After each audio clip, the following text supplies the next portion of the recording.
Hello and welcome back to the second episode of the Berks and Bucks FA podcast, the Grassroots Football Coach.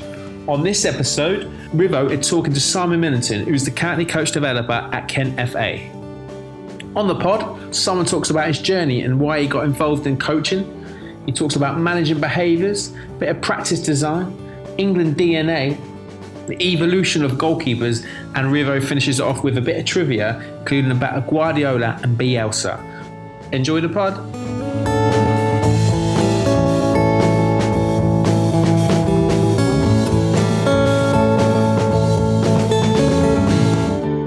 I'm here with Simon Millington, who's the county coach developer for Kent. So we're just grabbing half an hour, 40 minutes ahead of a webinar that we're doing this evening at St George's Park on how we communicate with our players. So we thought we'd take the opportunity to have a general chat. So those who've listened to the podcast previously will know that we've got set questions that we like to ask. We call it through the third, so we've got a defensive third, a midfield third, and a final third of quick-fire questions that we'd like you to have a go at answering, Simon. So a very warm welcome. Thank you, Mark. Let's start off with your coaching journey. So if you can just give us a brief outline of where you started coaching. Okay, so my coaching journey started back when I was 21, so what's that, almost 24 years ago now, because I was working on building sites. And as much as I didn't mind it, it wasn't something I could see myself doing long term. So I then got it into my head, well, what else do I like? And football was one of the things. And, I said, well, I'd love to give football coaching a go. So enrolled on my prelim, did that locally, didn't pass it in my first year. So got the knockback because I didn't perform as well as I'd like on that day. And back then I had to wait a year for the prelim to come round again to get onto it. So in that time, I was still just working, doing bits and pieces. And then when I finally got signed off, that's the person who was tutoring the course was also community director at Portsmouth Football Club. Mm. So they would start offering you then part-time work, going into schools, after-school clubs, Saturday morning clubs, holiday courses, that type of stuff. So that's where it first started. Okay, so I'm just conscious of the prelim. So I did the prelim in the late 90s as well. Yeah. So just to explain to the listeners what the prelim is. Well, I would say the prelim is probably a mix of the level 1 and the technical tactical bits of the level 2. You also had to sit a referees course at the time, and there was an exam. There was an exam on that. And then you would work on the old technical details of push pass, how to run with the ball, and then you still had to do technical practice, at the end, which was a small-sided game of 6v6 when I did it. Yeah. And you had to work through the units affecting every player. So for an introduction course, it was quite, in depth, and it was over a weekend. Where you got your training, and then you came back for the following weekend to actually do the assessment part of it. So it was quite a full-on course, enjoyable course, brilliant, and there were some great people on it. The one I did down in Portsmouth, but it was a tough-going course. When I compare it now to what the level 1 asks of people, and some of the literature from that course. Is quite timeless, actually. I remember the Charles Hughes books. Yeah, you got that as part of signing up. Yeah, I've just ordered a recopy of that, actually, the winning formula. I found it on Amazon for about £2, I think. I know, it's crazy, isn't it? £2, and you think that was the holy grail back then. I think that was the real framework of what we worked off technically and tactically. It was a good resource. I really liked it, and it always had the key points and coaching points in there. Yeah, it was good. So let's look at your early influences then into coaching. For me, in Berks and Bucks and growing up in that area, it would have been Jim Kelman, who was my sort of first real introduction to coaching, and that was on the prelim. And I really caught the bug from Jim and had a real sort of desire then to go on and try and help other people in the game. Since then, I've worked at different clubs, etc. But who would you say was your earliest influence? It's one of the odd ones. I would say inadvertently it was my coach when I was a teenager, and not from a good standpoint. It was I didn't want to coach like him. I'm very much from a games-based approach, and I like because I was a recreational player. You know, I played reserve football at county level, but I just didn't like training. You know, I was too lazy. That was my problem. So when I went to coaching sessions with this guy, and it was a lot of mundane, high repetition stuff that just didn't engage me, I just thought, I don't want to be a coach like that. And the tutor on the course for my prelim was a guy called Dutchy Holland, quite well known in the Portsmouth area, but he's actually from Leicester but settled there because of he was in the Navy, because it was a Navy-run course. And he was very engaging, very charismatic, you know, made it more interesting, more fun, and it was a good way to digest information. So that's when I learned that there was a different way to coach.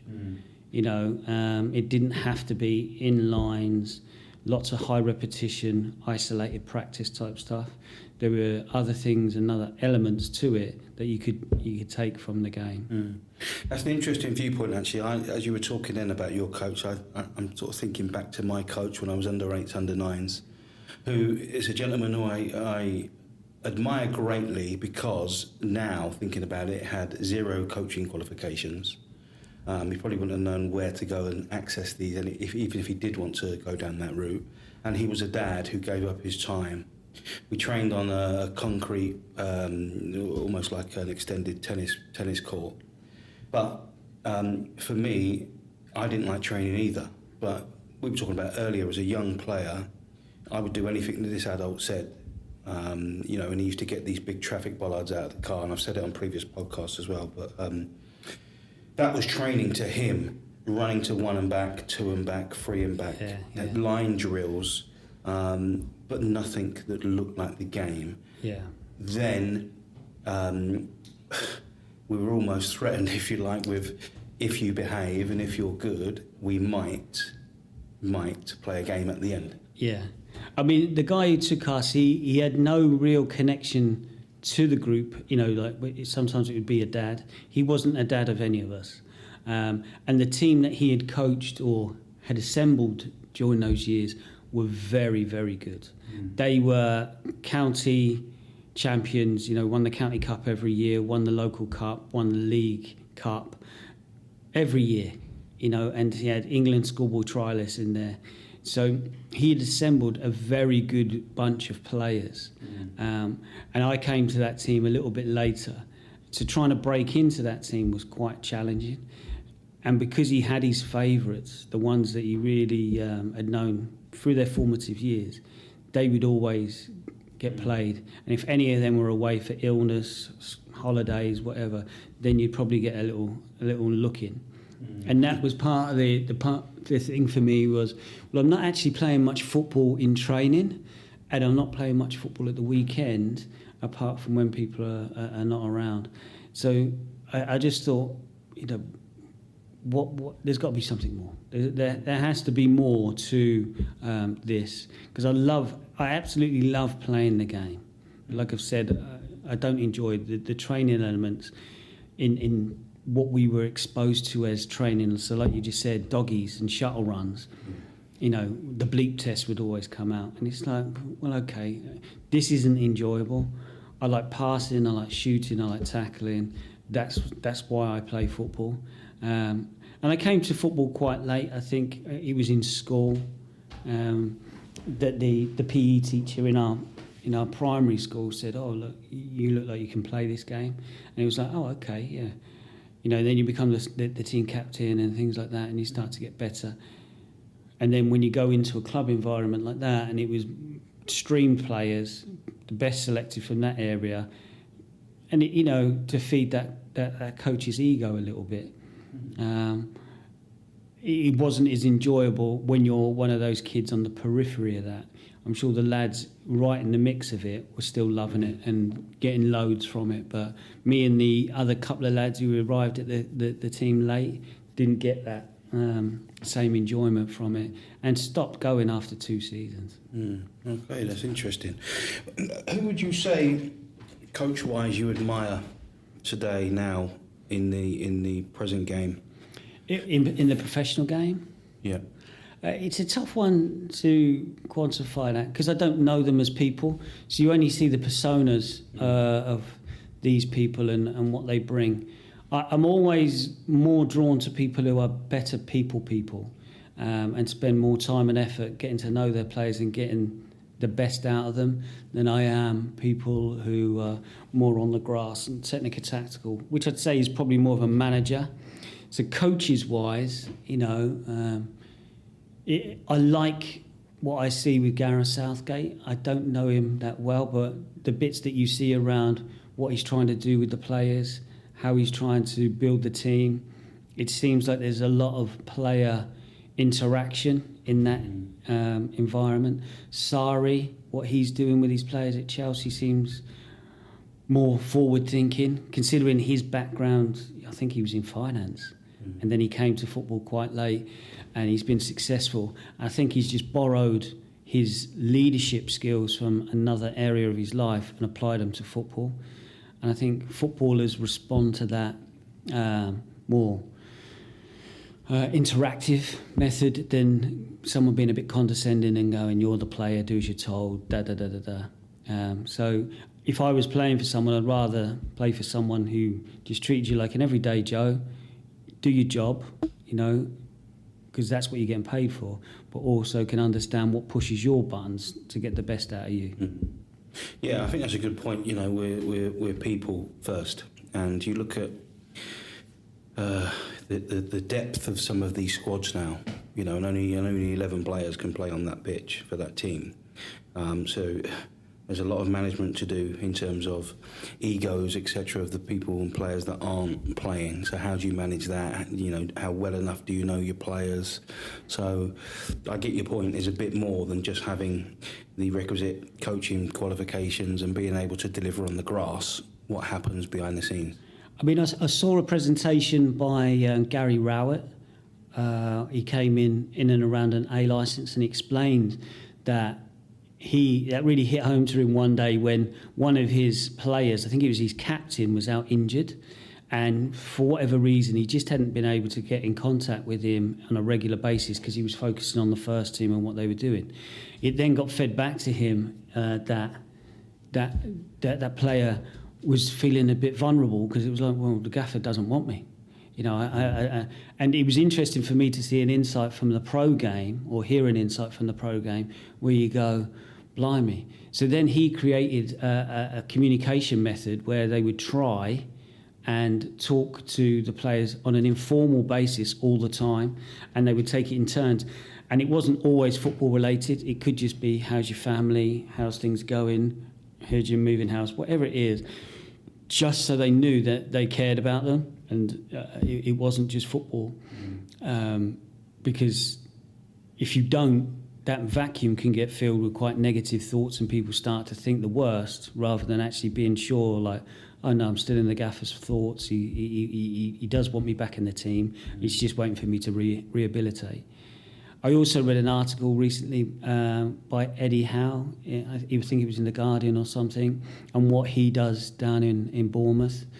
And it was really interesting because you just think he's quite a young coach, and the standards he's setting and the players are buying into that, and I think he treats them as adults, and the methods he's trying to use to develop that ethos at his club, you can see that it's bearing fruit, because for a very small club, and they haven't got really massive big name signings, the work rate that they put in for each other is amazing, and especially this season when they transition and counter-attack, they're really effective at it, and they're getting the results that some people probably wouldn't expect of them just because, they're small Bournemouth. They only get, I think it's 10, 11,000 people through the gate. But performance-wise, they're really hitting the mark. Yeah. Just as you were talking now, I was just racking my brains of the manager that I sort of quite admire at the minute, and it was Paul Warne at Rotherham, who's, just what you were talking about then, really.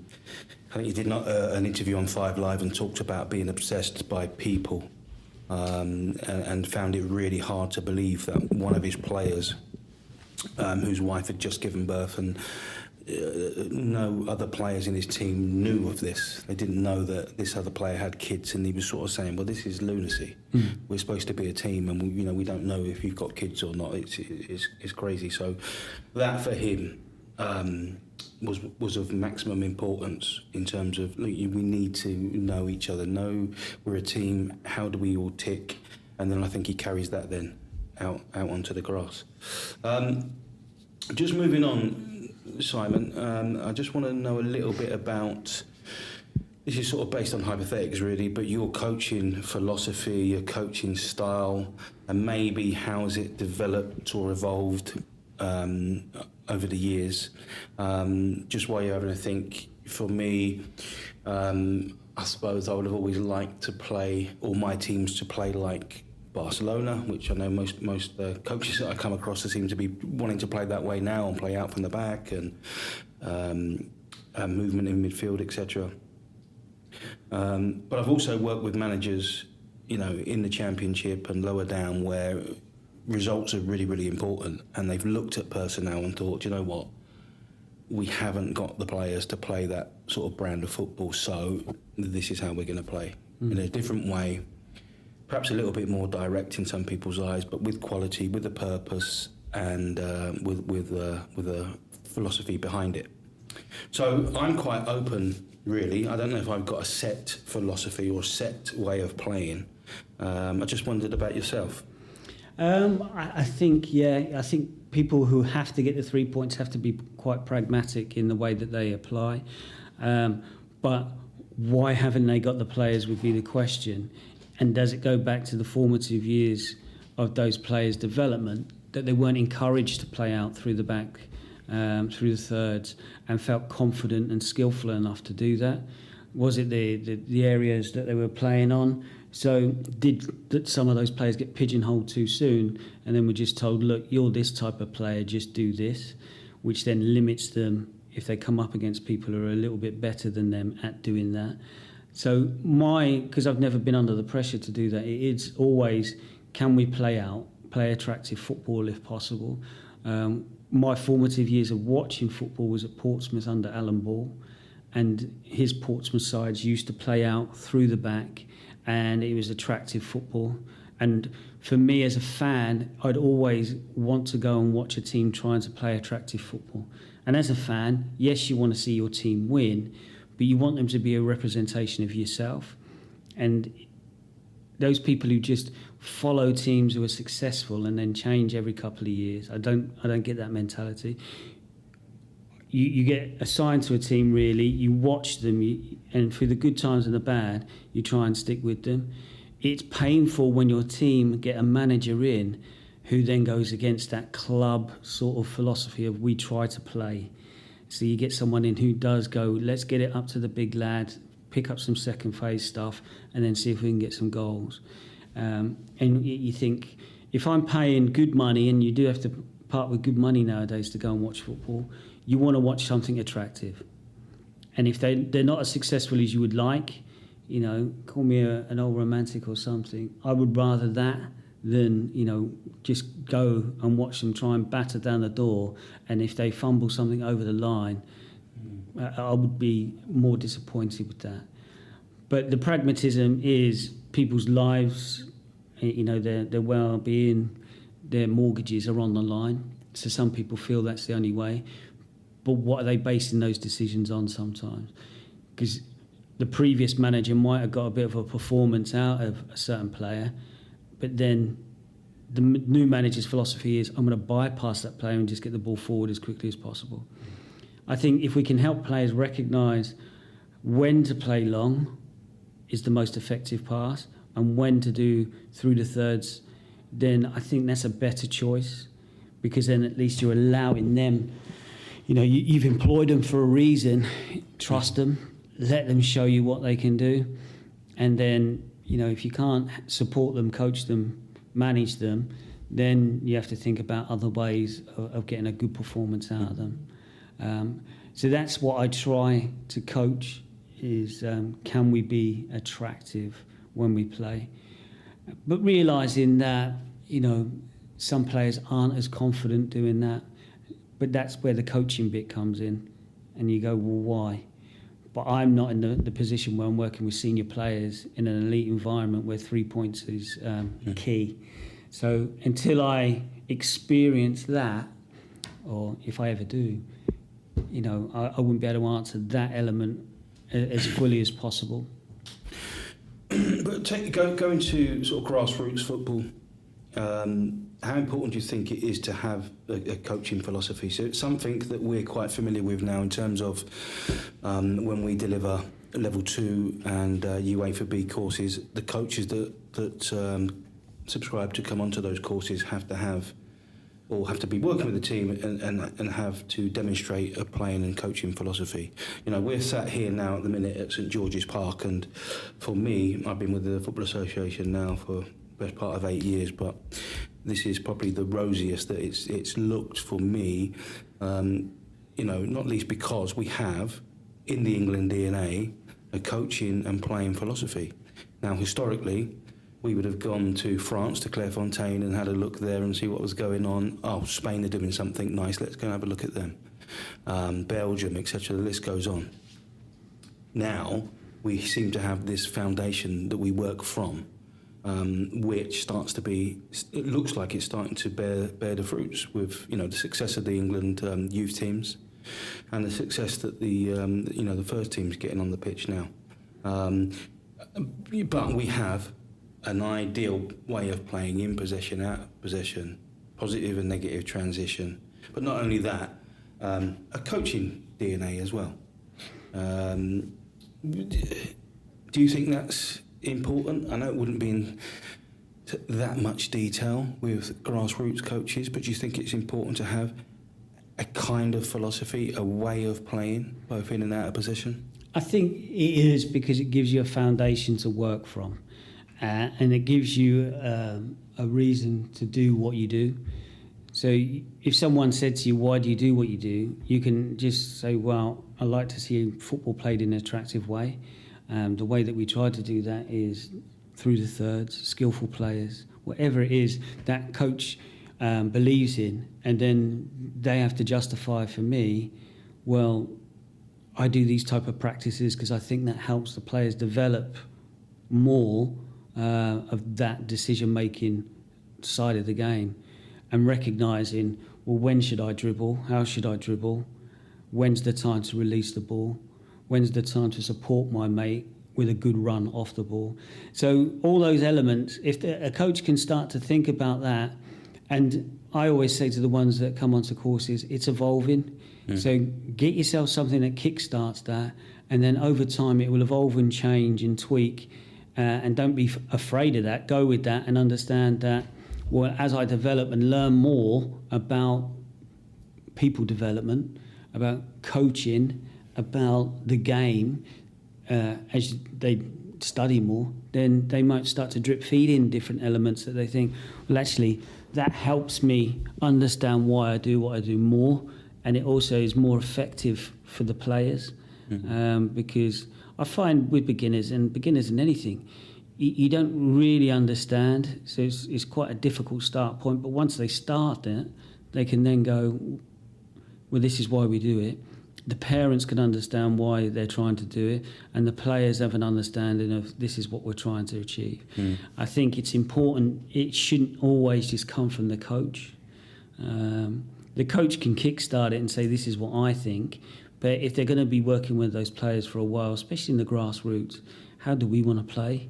What would, and if the kids say, we don't want to play through the thirds, we want to get it forward quick to Harry who does this, then you'd like to think that the coach would go with it a little bit, and then over time go, is that making us too one-dimensional? Is there other ways that we could do it? Should Harry be the person up front all the time? What other ways could we be successful? Because I think if you take the kids with you on that journey, it can be more long-winded, more difficult, but ultimately they're buying into it. Because I think we've discussed it previously, a lot of those kids aren't going to go on to play elite level football. So why can't we just educate them around the game, get their thoughts, because they will be future coaches, potentially referees, managers. So let's educate them around football and people development, and not just see it as the X's and O's on the tactics board. Yeah, it's a really good point, and I think some coaches that I've spoken to, particularly on level 1 courses, and I'm telling them, look, if you want to continue this journey, which we hope you do, when you go on to level 2 and 3, you really got to start thinking about a philosophy and a way that you'd like to play or your players would like to play. And sometimes for some people it can seem that philosophy word quite scary, and they look at it as quite elitist. For me, it might be as simple as the 5-year-old group that I work with, where we said, look, we're going to make a square because we play 5-a-side. We've got the 1 goalkeeper, 4 outside, and this is the players coming up with that we want to make a square. Okay, so then what does that square look like in possession? Well, we're going to make it small and difficult for the other team to come through us. Okay, so when we've got the ball, what might it look like? Well, we make the square bigger. Next week, that square turned into a diamond, and the principles were the same. Now, older the age groups, it might be a little bit more substance around in possession. What does that look like? How do you want us to play? Our defenders, midfielders, strikers through the units? And equally, when we haven't got possession, what are our jobs? What are some sort of basic roles and responsibilities for us as players? What about systems of play? If you were a coach and a manager of a team, you've assembled the players that you wanted to assemble. What would be your ideal system of play, way of playing? On the UEFA B this year, when I've been delivering on course, I've been trying to get to better grips with what Bielsa does. So I've tried a couple of different systems, and it's the 4-2-3-1, and then it's the 1-3-3-1-3. And I like that, and I did it last time because it's just some diamonds through the middle of the pitch when you actually look at it, and it gives you quite good flexibility throughout the whole structure, and it encourages more angled passes and more triangles than, say, the traditional 4-4-2, which might be quite boxy and straight passes rather than angled as such. The 4-2-3-1 is another one that I like, because I like the full-backs pushing on and then going into the half spaces, and then the wide attacking players going as wide and as high. And then that can change. If they then decide to invert, then the 2 and 3 can go wide. And I think the 4 and 8 giving you defensive cover as a box, similar to what you just referenced there, is a way that we can protect centrally. And I think I was listening to Pep Guardiola once, where he's just gone, well, if we get countered and we protect centrally and quite compact, then at least we can delay and slow them down and try to get them go out into the wider areas while our teammates recover. So they're two of the systems that I quite like. It used to be the 4-3-3, and I know 4-3-3 is extremely popular at the moment, and I like the flexibility that offers as well. 4-5-1 defensively. Yeah, so 4-5-1 defensively. It's just having the personnel to recover in. They don't always do it as the 2 high ones, where I find the other ones just give you a bit more defensive security and a bit more of a platform, for me personally, that I like to have behind, so we can then build and go forward. Okay, just moving on slightly, I just want to draw on your experience of managing behaviours in the groups that you've worked with. I know you've got a lot of experience in this area, and I've been lucky enough to be involved in the skills programme, where we spent a lot of time in this field also. What would be some of your top tips for managing behaviour? Because this is something that comes up time and time again on the courses that we tutor on, with managers saying, well, how am I supposed to deal with Johnny or Sarah that's constantly bouncing that ball and disrupting others and delaying the start of my sessions? Yeah. What would be some of your advice, Simon, based on that? Well, the use of arrival activities, and I used to work in the Mash-Up programme, Vauxhall Youth Programme, when I was in my previous role at the FA, and that was using small-sided games linked to a theme. So kids love playing matches as soon as they can. So I use them as arrival activities now, and then as the kids come in, it could be 1v1, 2v1. As the numbers grow, then you go, right, let's play that condition game. And if you have a few of the cards on the side, they can choose the game that they wish to play. The whole part, whole stuff. It can be whole part, whole, because for me, it's just a case of kids are excited, they're enthusiastic, they want to play, let them play. If we let them come in and just shoot the goal all the time, and then some will do that, some won't do that. Behaviour management comes also through practice design being not as effective as it could be. So I think start with a game, let them burn off a bit of energy, and then they'll be more receptive to come in. I think you also need a hierarchy of actions. So your players need to be aware of what are the consequences.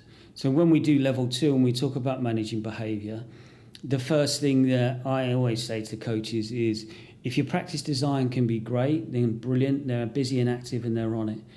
If then you have a SID, the one who's a bit of a disruptor, the death stare is the first thing. So give them the eye, look at them, and make sure that you catch their eye and see if that affects them.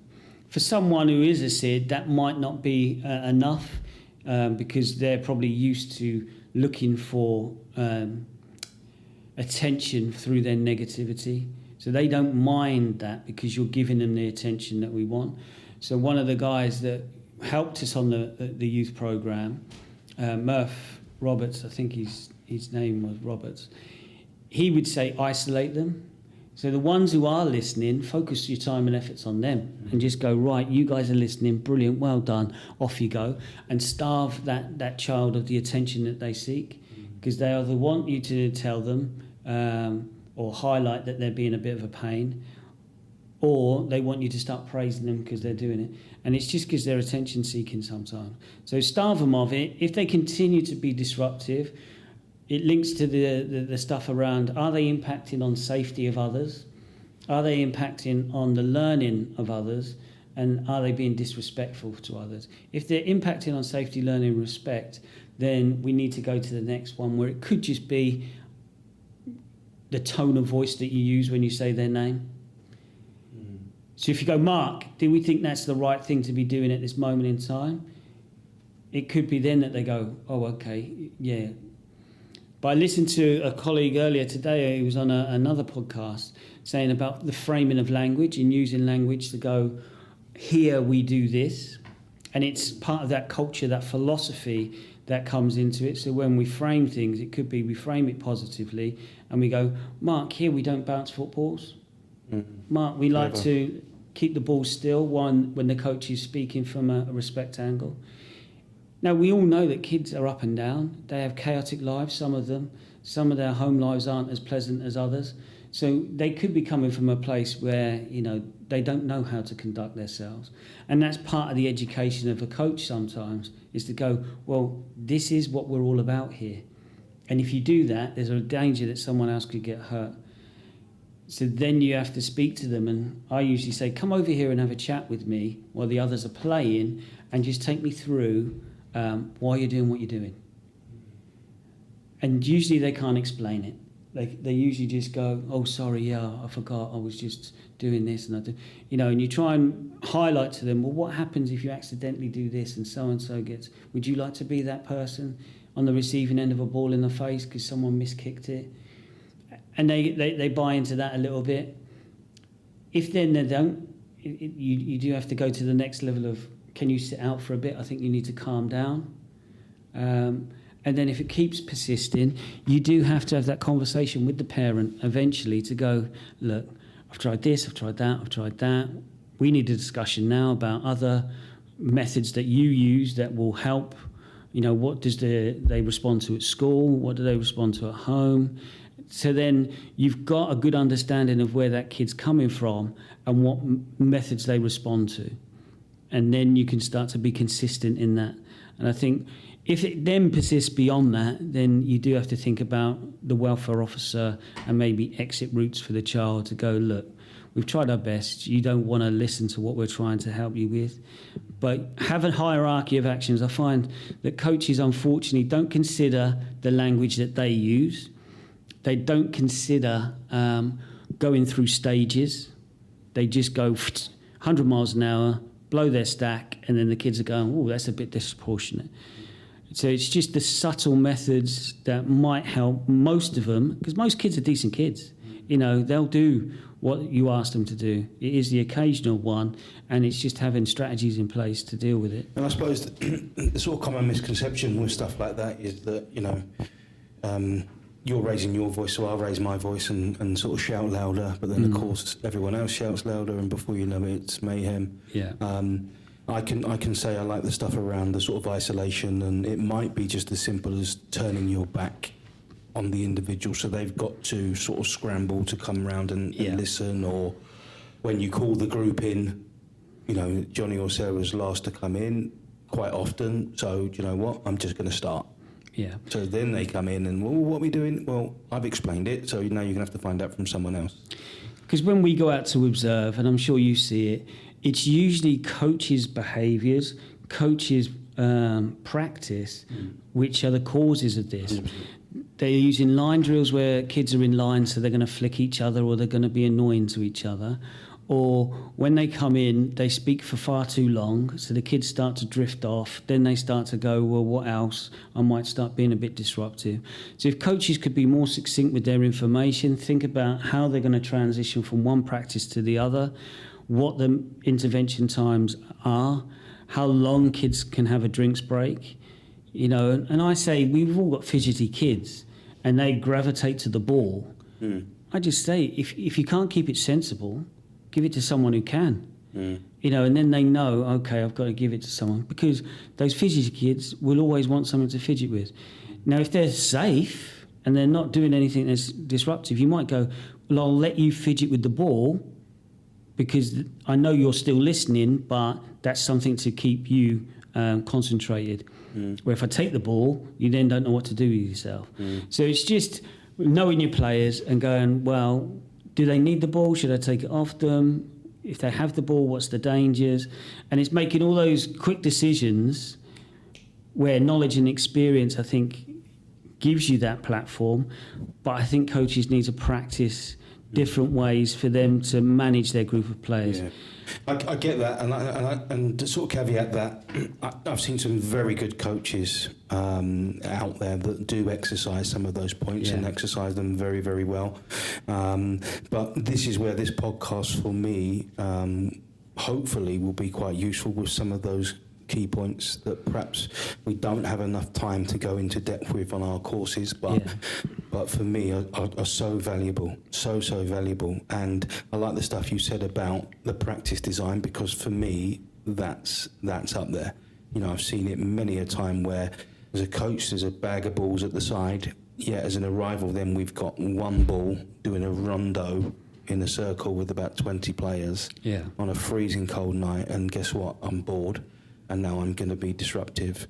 And the art is to be able to recognise that and think, maybe that's my practice design. It's maybe causing that. Or like you alluded to earlier with the carousel approach. Do you know what? From here, it's, a nice flow into the next practice, and then come and meet me over here at the red square because we've got another practice here. With some players, it's, right, I'm going to go and set up the next practice.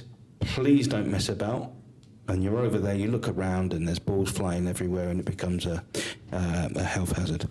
Yeah, because if you are still a beginner coach, and we've all been there and we've all made the mistakes, and that's why we're in a position where we can turn around and reflect back and go, well, by sharpening up my interventions and my practice design, I alleviate behaviour management.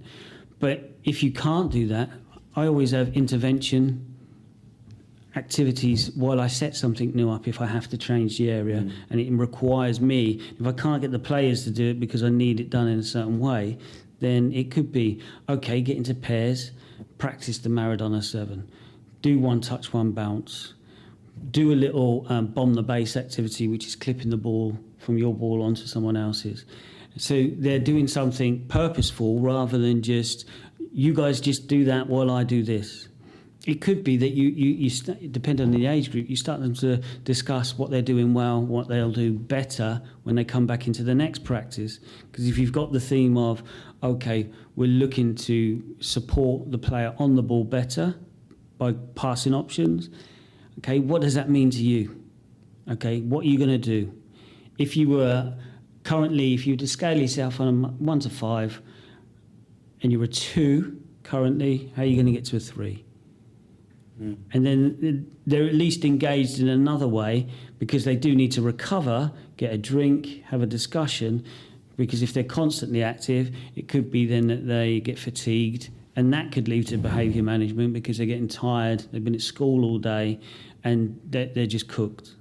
So it's just trying to balance that out. I've gone to see some coaches and they don't allow them a drinks break. And they said, I meant to. And it's like, well, just build time into it. Who needs a drink? And that's the natural break then to transition into the next thing. But I think knowledge and experience, hopefully we're providing some shortcuts, but they have to have a go at it.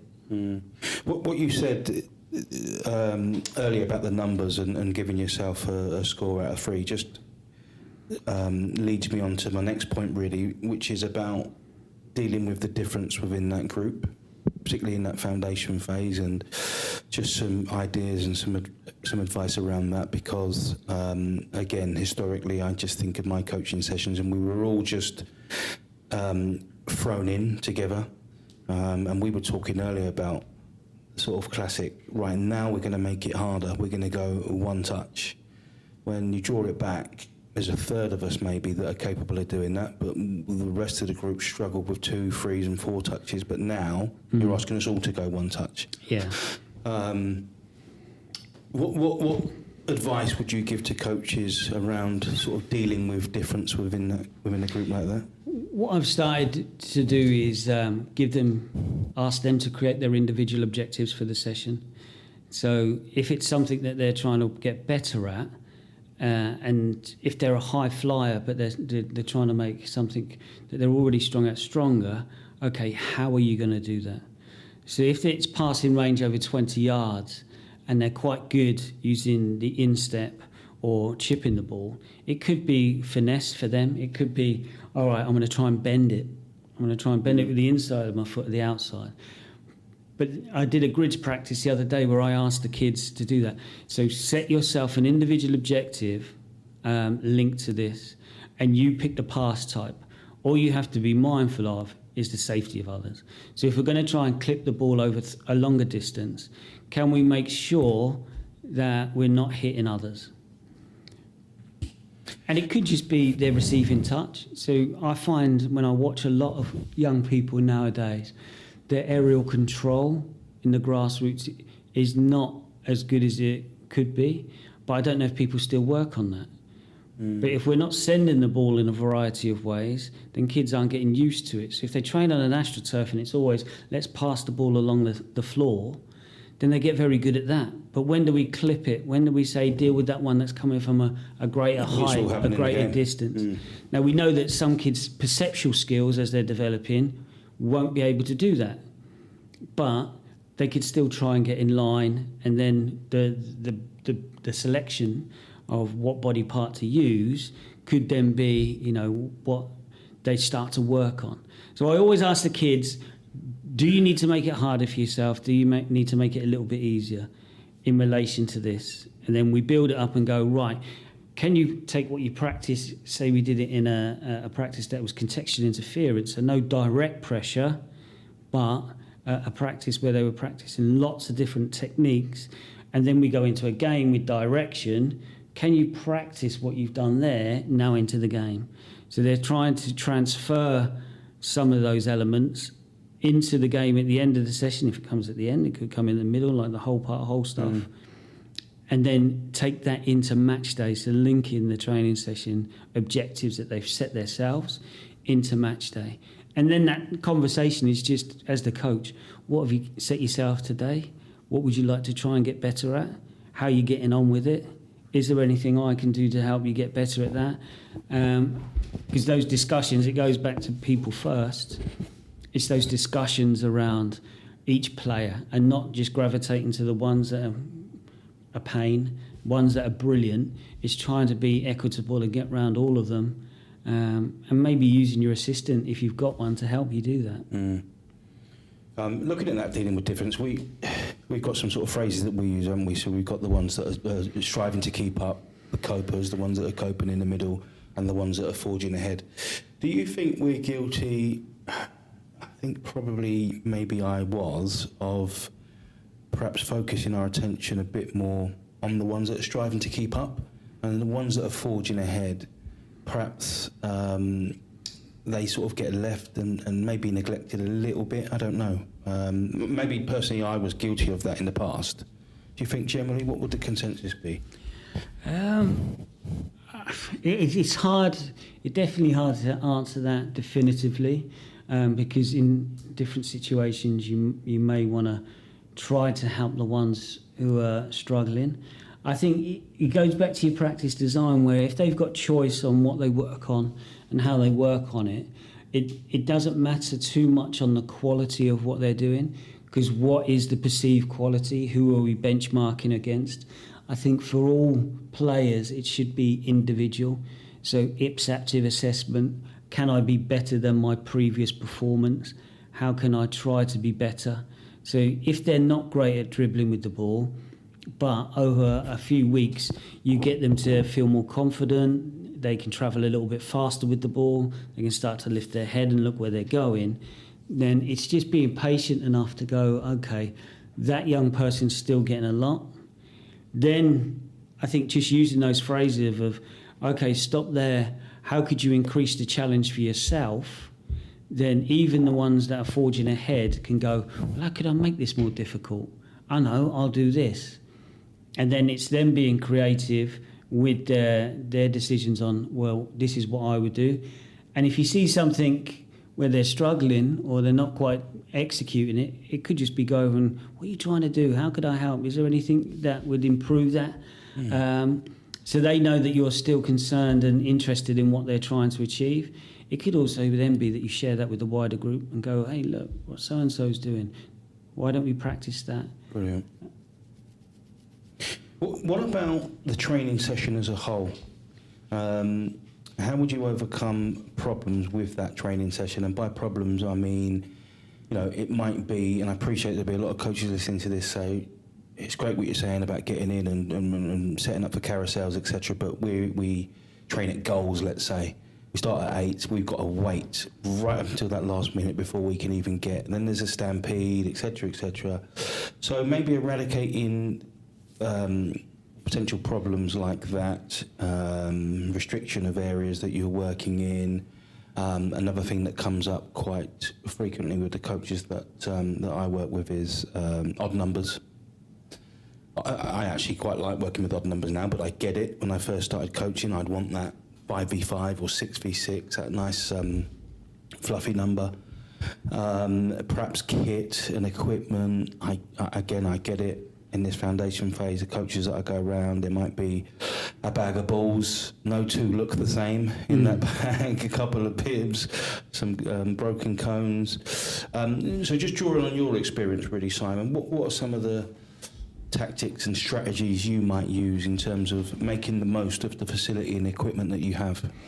Yeah, so there's quite a few challenges there. I've worked in a multitude of environments, cages in estates, in schools, in those goal centres, and it's looking at it through the lens of like, what have I got? What can I do with what I've got? If I have only got a football, or I've got a load of that, has been chewed up by a dog, or when they've hit the fence, chunks of them have come out, you start to go, okay, what can we do with that? Kids just love playing games. So it could be you play tag games. It could be that you play Bulldog. You know, people frown, oh, what, not bulldog, that's crazy. But kids still love that. And as long as it's managed and it's safe, you can still go, okay, we're going to play that. Because I take my son to rugby every week. It's the first game that they play, and he absolutely loves it because he loves dodging. He loves not getting caught. And then when it's his turn to be the catcher, he loves diving and catching people's tags. So many transferable skills across, a plethora of different sports there. Yeah. So if we're looking at developing agility, balance, coordination, speed, those type of practices will do that. That will then give the kids a better platform to perform any sport off the back of. If you've got minimal equipment, then, when we play football, we do only have one ball. You know, we used to go over the park, and I'm sure you were the same, jumpers for goalposts. So it's achievable, and that's the great thing about football is you don't need a lot of equipment, and that's why it's so popular worldwide, because even in countries of high deprivation, playing on a dirt pitch with rocks on it, they just become problems that you skip round. That some people are playing barefoot on rocky pitches. They know to steer around the rocks. They don't want to tread on them because it hurts your feet. So for me, sometimes we can get a little bit bogged down in, I need the perfect facility, I need the perfect numbers, and if I had a ball for everyone, it would be amazing. And it would be. But if that's not your reality, it shouldn't be a hindrance to what you're trying to achieve with your players. And if you've got underloads, overloads, just see it as an opportunity to help your players deal with that. Because in transition, most of the time you'll be out of balance. So it's another way for your players to learn to deal with the priorities of what do we do when this first happens. So if we lost the ball and they're trying to win it back, but they're currently not in a good shape, how can we punish them and pick them off? It's nice to have even numbers, but I think working outnumbered is much more interesting. It's a lot more better in relation to players dealing with it. And I know people use the magic man, and I'll say, okay, when will that happen in a game? So I can see the value of a magic man in certain instances, but I'd also go, well, when would that person play for both teams? Why would you do that? So it could just be a rotation. I've also used it as sometimes if I wanted an even number practice, I might just say to the person who is at that time the spare player, I might set them an observation and feedback task and say, all right, I just want you to watch Mark in relation to how he receives the ball. Yeah. You're going to go in and take Mark's position in a minute, and Mark will come out and do the same for you. So if the kids are of a stage of development where they can analyse each other's performance and give feedback, then that could be a useful tool for some. And even if you make it really basic of, did Mark manage to keep possession when the ball come to him, yes or no, then that child can look for that, because then that can link to match day around, well, watch the opposition, what are they strong at, what are they not so strong at, when you come on, what are you going to do to try and affect them. So it's just playing about a variety of ways to deal with a bit of adversity, but seeing adversity as a challenge or a problem that, there's ample solutions. And it goes back to, and it's the confidence of the coach to go, well, why not ask the kids? Yeah. What would you like to do? How could we deal with this? Kids have got loads of ideas. Not all of them are great, but in that discussion point, you're getting a chance to see what they know, what they think, and it also gives you time to think about, okay, I'm in this situation, I was expecting 10, only 7 have turned up. Let's have a chat about how would we deal with this? What could we do? What game could we play? Okay, let's play that for a little bit. That gives me 5-10 minutes to think about something. All right, then I'll implement that. And that's something that I would have probably struggled with in my younger years as a coach, particularly because of the external factors and parents watching. I think I would have been under pressure to put on a really whizzy drill, as I would have called it then, and loads of bright coloured cones about the place, and ideally a ball each, etc., etc. Whereas now I'm more comfortable with the whole part whole, and things like scenarios. So do you know what? It's a 6v5 FA Cup final. Your player's been sent off, but you're winning 1-0. There's 5 minutes left. Set your sick team up accordingly. How will you deal with that? Yeah. The team with the extra player, you've got 5 minutes to try and break them down. So and they're things that we would have loved, I'm sure, to get involved in. If my coach said, you're going to pretend to be Man United today, wow. Yeah. But unfortunately, we spent a lot of time running around pitches instead. Whole part whole, as you mentioned there, is massive to me, and certainly under 11s, I would do that. But then you've got another.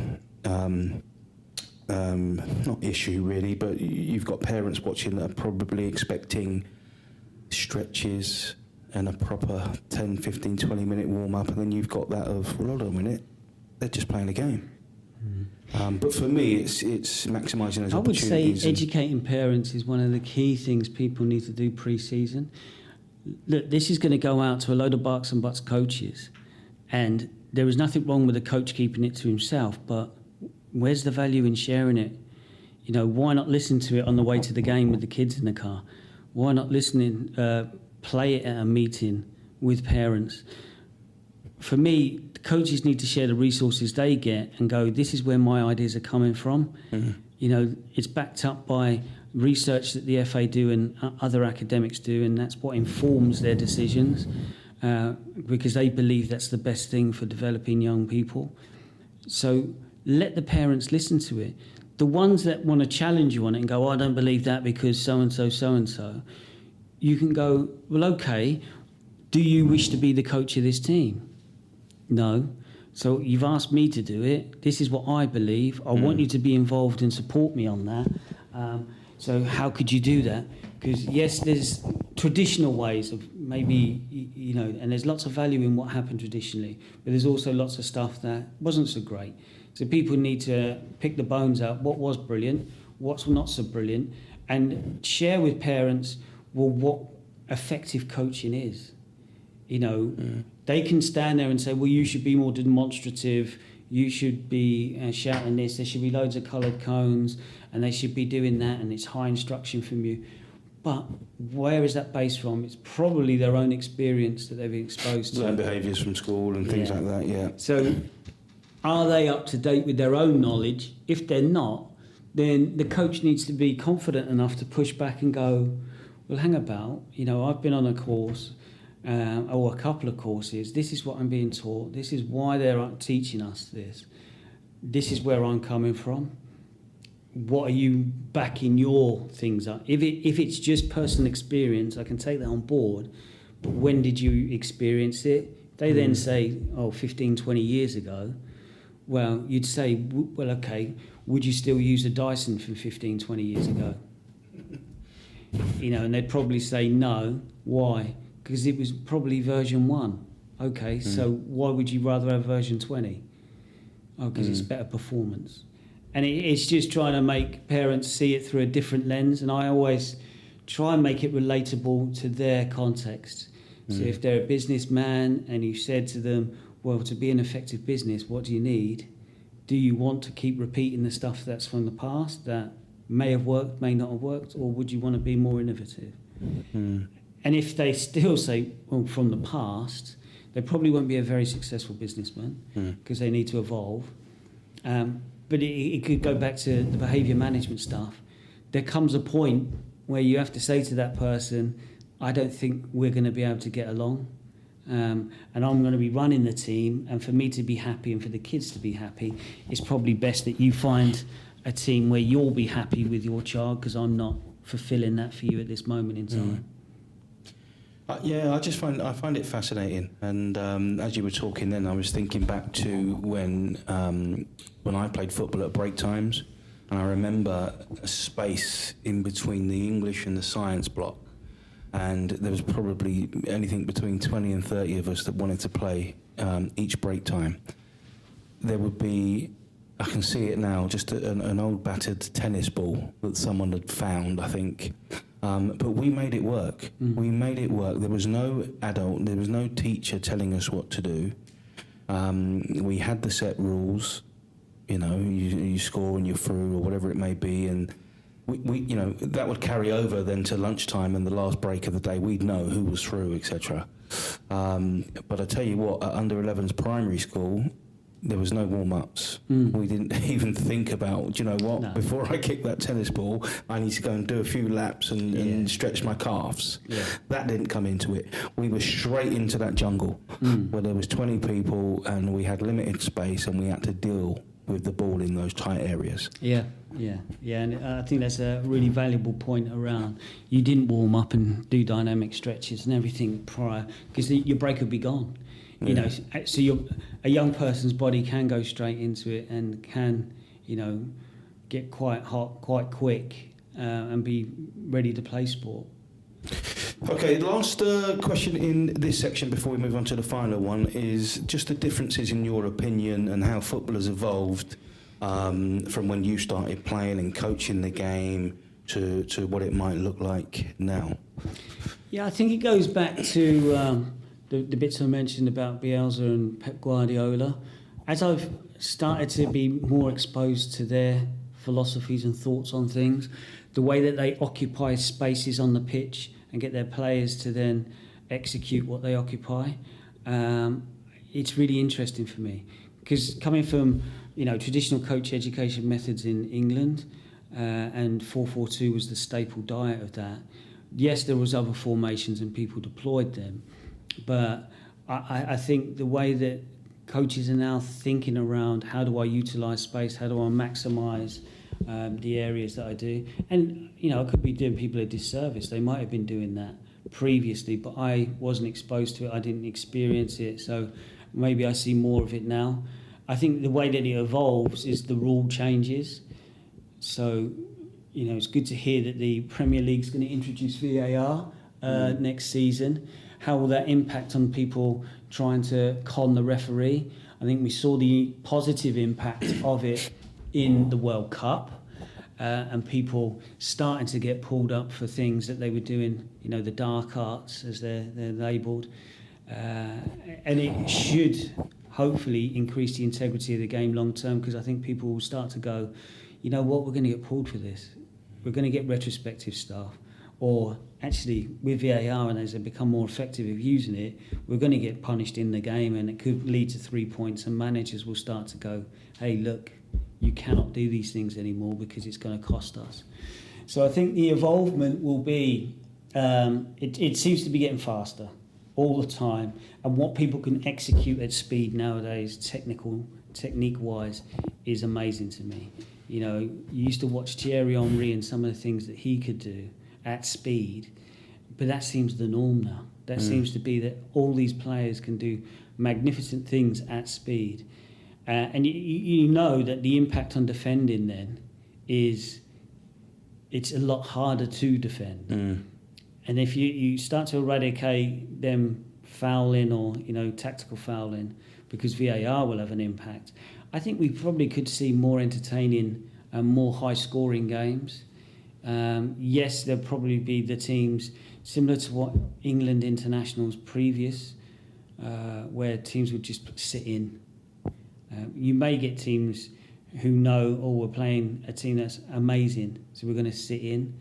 But I think the techniques and the skills that players have got now, they're so much more effective at breaking down a deep line block that people think, well, we have to be a bit more proactive ourselves. Because if you just look at how effective Man City are in the penalty box, I can't remember the game, I think it might have been last weekend, they seem to play 10 passes or retain the ball in the opposition's penalty box. And you just thought, gee, how have they managed to do that? Because the defender was frightened to put a challenge in because of a penalty. They were so technically astute that they could manipulate the ball quickly and shift it into new areas. And those little threaded balls through the gaps to their teammate who's made a good off-the-ball run, you go, these guys, you know, and they're probably doing underload, overload, rondo practices in tight areas where, you know, they're having to manipulate the ball and move it quickly and have movements off the ball. Which is great, and it goes back to philosophy, and that's Pep's philosophy, how he plays, and I watched or heard something on the type of passes that they like to play offensively, you know, the 1 or 2 metre passes. And his viewpoint was, you know, on transition, on negative transitions, we've given the ball away. we're more compact and in a better position to defend it, as opposed to those longer, what I would call risk passes, that might go astray, and then there's bigger spaces for the team to counter in. But again, just as you're talking then, I'm thinking of goalkeepers. Yeah. Over the years, the goalkeepers that you and I would have grown up watching in the 80s, that would have got the ball, and it would have been a fight ball, just kicked in the air, and if you win it, if we win it, great. If you win it, so what? We'll pick it up from there. Percentage football. Yeah. Percentage football. Now you've got the likes of Pickford and these sidewinders who, they become the focal point of a team's attack. Yeah. He can actually pick out a player and put it, and not just in the air, to their feet with that kind of low trajectory. And equally, we know the stat of goalkeepers that use their feet 7 times out of 10. Anyway, so they need to be comfortable with the ball, and especially with someone like Pep, that's how he wants his goalkeepers to play. And I think it's allowing those kids in the formative years to play out on pitch, even if they say, I'm a goalkeeper at 8. It's go, well, what's the benefit of you going to play out on pitch? Because if you have ambitions to be a goalkeeper now, you need to be really, really proficient with your feet. Go and play out on the pitch, and then we can drop you back into goal, when it's your turn to be rotated in. The other kids then also get an appreciation of what it's like to play in goal, and will hopefully work harder to protect the goalkeeper and not allow the ball to get that high up the pitch. Well, I don't know if you heard the story of Ajax, and I'm going back into sort of the mid-90s now, but they held a trial for goalkeepers over the course of a weekend, and the goalkeepers came on a Friday night from all across Holland, and they stayed till Sunday dinner time. But not one goalkeeper, and there was 50 goalkeepers that attended, not one went in goal on the Saturday at least. Right. It was all small-sided 2v2s, 3v3, small-sided games. Then Ajax had to look at them on the Sunday eventually, but not one went in goal. I found that fascinating at the time, certainly I think it was about 95 or something when I first heard that. I think it's powerful because it helps kids think about tactical and awareness. So sometimes if the keeper goes off the goalie land and he works on handling and feet work and that type of stuff, which is invaluable, but if playing out on pitch, he also might see that early pass long that if he was over in goalie land he might not have seen. Now I know the integration of goalkeepers into outfield play is happening more and more, which is fantastic, but it's people being more aware of that and going, okay, I don't need to just work on a lot of handling and footwork with my keeper. I need to get them more aware of you're our first point on transition. And I think back to Schmeichel when he used to regain the ball and distribute it long.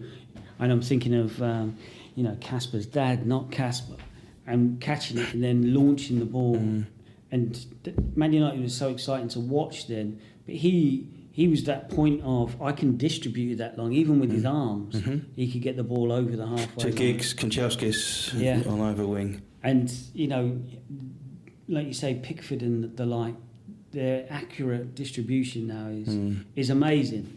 And, I think, like you say, goalkeepers and what Edison's brought around from his goal kicks, it just stretches the pitch so long that they can occupy spaces that previously we wouldn't.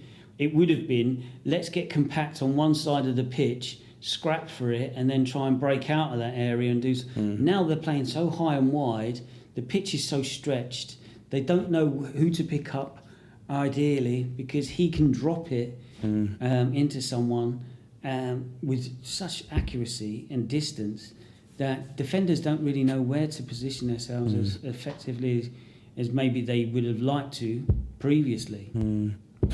Yeah, it's fascinating. I know we can talk all day on it, but for me it's just evolved incredibly over the years.